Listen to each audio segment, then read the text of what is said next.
Heya Cryptozens, tonight's show. FTX's offer to Voyager customers. Central bank begs the Central African Republic for central bank digital currency adoption. And Audius drained of 1.08 million in hack. It's 10 p.m. Pacific time and the date is July 24th, 2022. And welcome back to the Crypto Overnighter. My name is Nicodemus and I'll be your host. The cover model, mascot, and co-host for this podcast is Tex. And together we take a nightly look at the crypto, NFT, and metaverse space and the industry that surrounds it. So take a minute, go ahead and subscribe to the podcast now, because we're here at 10 p.m. every night so that when you leave in the morning, you're taking with you the crypto news analysis that you need to start your day. And keep in mind, nothing in this show should ever be considered financial advice. Sam Bankman-Fried and Alameda Ventures, they're there for you. That's right. If you were a customer of Voyager and you have money stuck on that exchange, SBF and company are ready to help you out. They're here to offer you some early liquidity to customers of the bankrupt exchange. Now, this comes just a couple of weeks after Voyager filed for bankruptcy.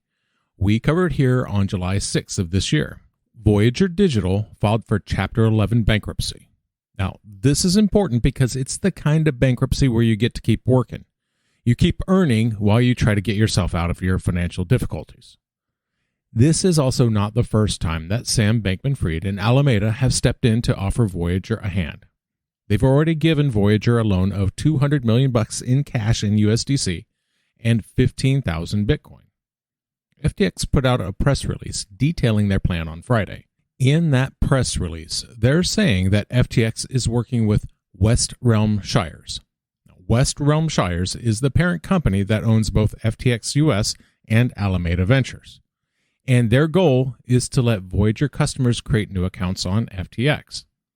So if you're a Voyager customer, and I am one, you get an offer, and then you get an opening cash balance on FTX.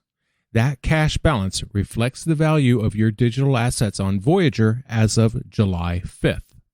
That money comes out of your bankruptcy claims. At that point, you could withdraw the money as fiat, or you could start using it to trade on FTX, which I guess isn't a bad way to get new customers, to be honest. That said, quote, no customer is required to participate, and participation in the joint proposal is fully voluntary. So if you don't take the offer to create an FTX account, that's okay. You're not going to miss out entirely. You would retain any rights during the bankruptcy proceedings, but you wouldn't get any early reimbursement. See, the theory is that accepting the offer protects you from the market, because if your crypto is stuck on Voyager, you can't react to the markets. If the market goes down, you can't sell. If the market goes down, you can't buy. It doesn't matter. You can't react. Now, according to the new release, they're not looking for this phase to be a long-term project. They're hoping customers have gotten their claims and early compensation in August. That's dependent on court approval and making sure that they don't run afoul of the Chapter 11 process. And that's got to be the motivation for FTX to go into this. Now, Sam Bankman-Fried is the single highest shareholder of Voyager, based on the shares that he controls directly and indirectly through FTX.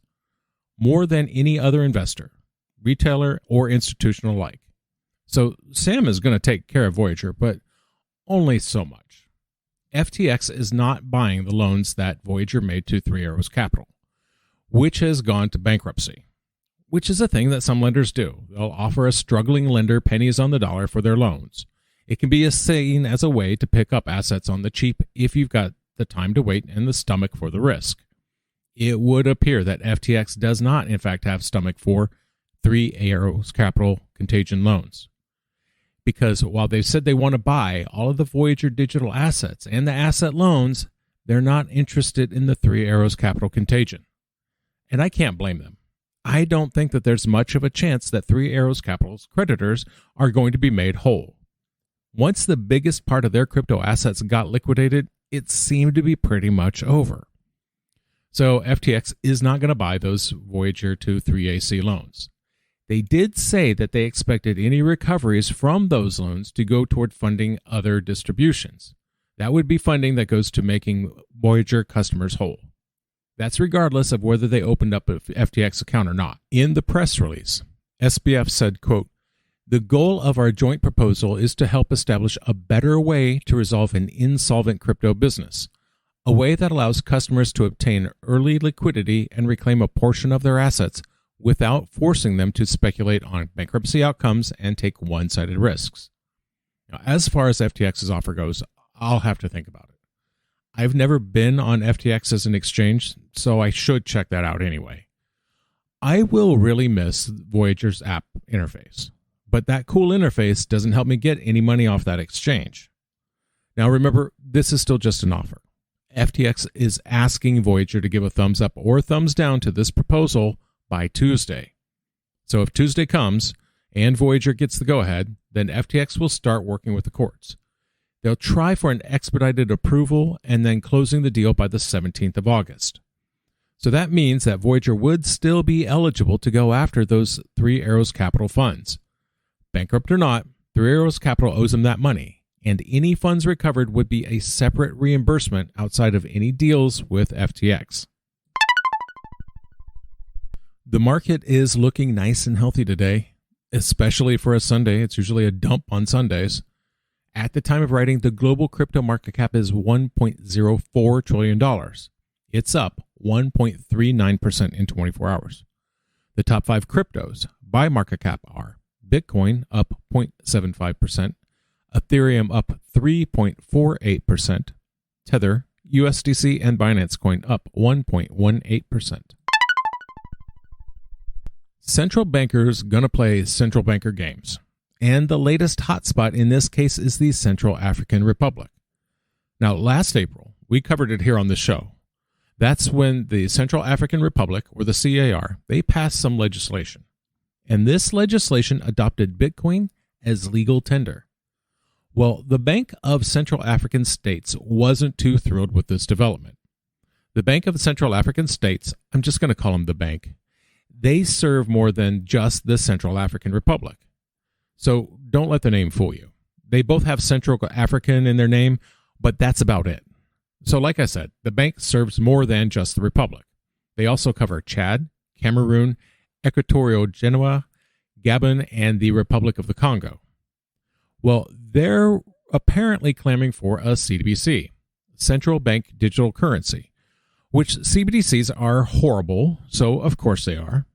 Apparently, the board sent an email calling for the bank to offer a digital currency to modernize payment structures and to make the region's financial system more inclusive. Now, when the Republic passed Bitcoin as legal currency, they didn't set up for a CDBC.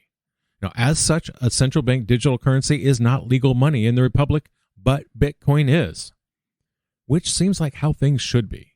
The world doesn't need a CDBC.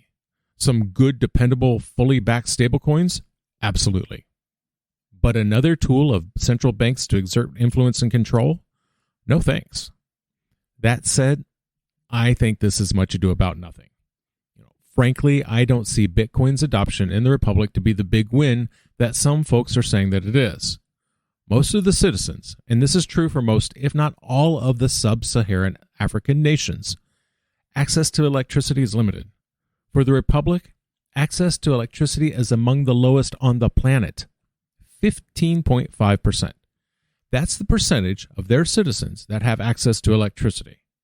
So really, it doesn't matter whether it's Bitcoin or stablecoin or CDBCs.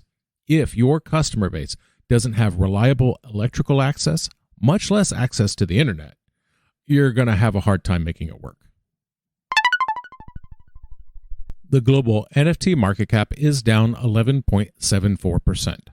Sales volume is down 2.37% in 24 hours.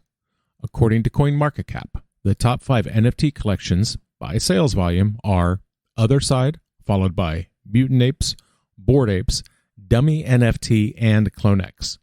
Now, keep in mind, some of these collections have very volatile prices, so do your own research. So, one of the innovations of the crypto age is the DAO, Decentralized Autonomous Organization. I always want to say organism, decentralized autonomous organism, but that's not right. Anyway, DAOs run off of proposals, and proposals are made and presented. and that helps communities reach consensus. That's how their important decisions are made. Unfortunately, these proposals can have unexpected results.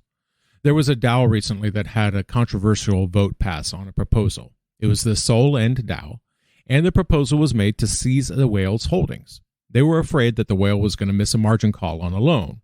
That would mean, in this case, a whole bunch of Solana, like $100 million worth of Solana, would get liquidated. So they were afraid of what would happen to the market if that liquidation took place. And so it came to pass that the DAO put forth a proposal, and they did indeed agree to take that whale's purse. Now later, they reversed the decision, and I think we can all agree that it was a righteous set of actions even if we don't like the things that happen. There is a system for DAOs to make decisions, and that system is what was used. So now, with that in mind, let's talk about what happened to Audius. Now first, let's talk briefly about what Audius is. Audius is a Web3 streaming platform. That's what they call themselves. It's a place where musicians can start building a fan base by sharing their work. They can create music and then grow their audience and then monetize it.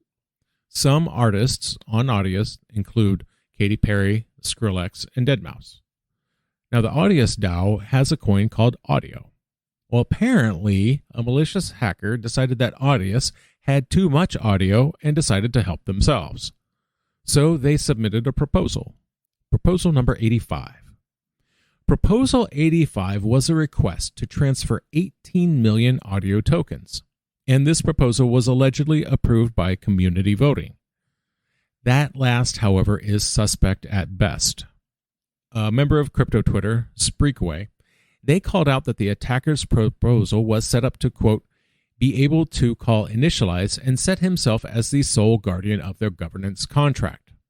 And that's why Audius's co-founder and CEO Raniel Rumberg was quick to chime in. According to him, no such thing happened.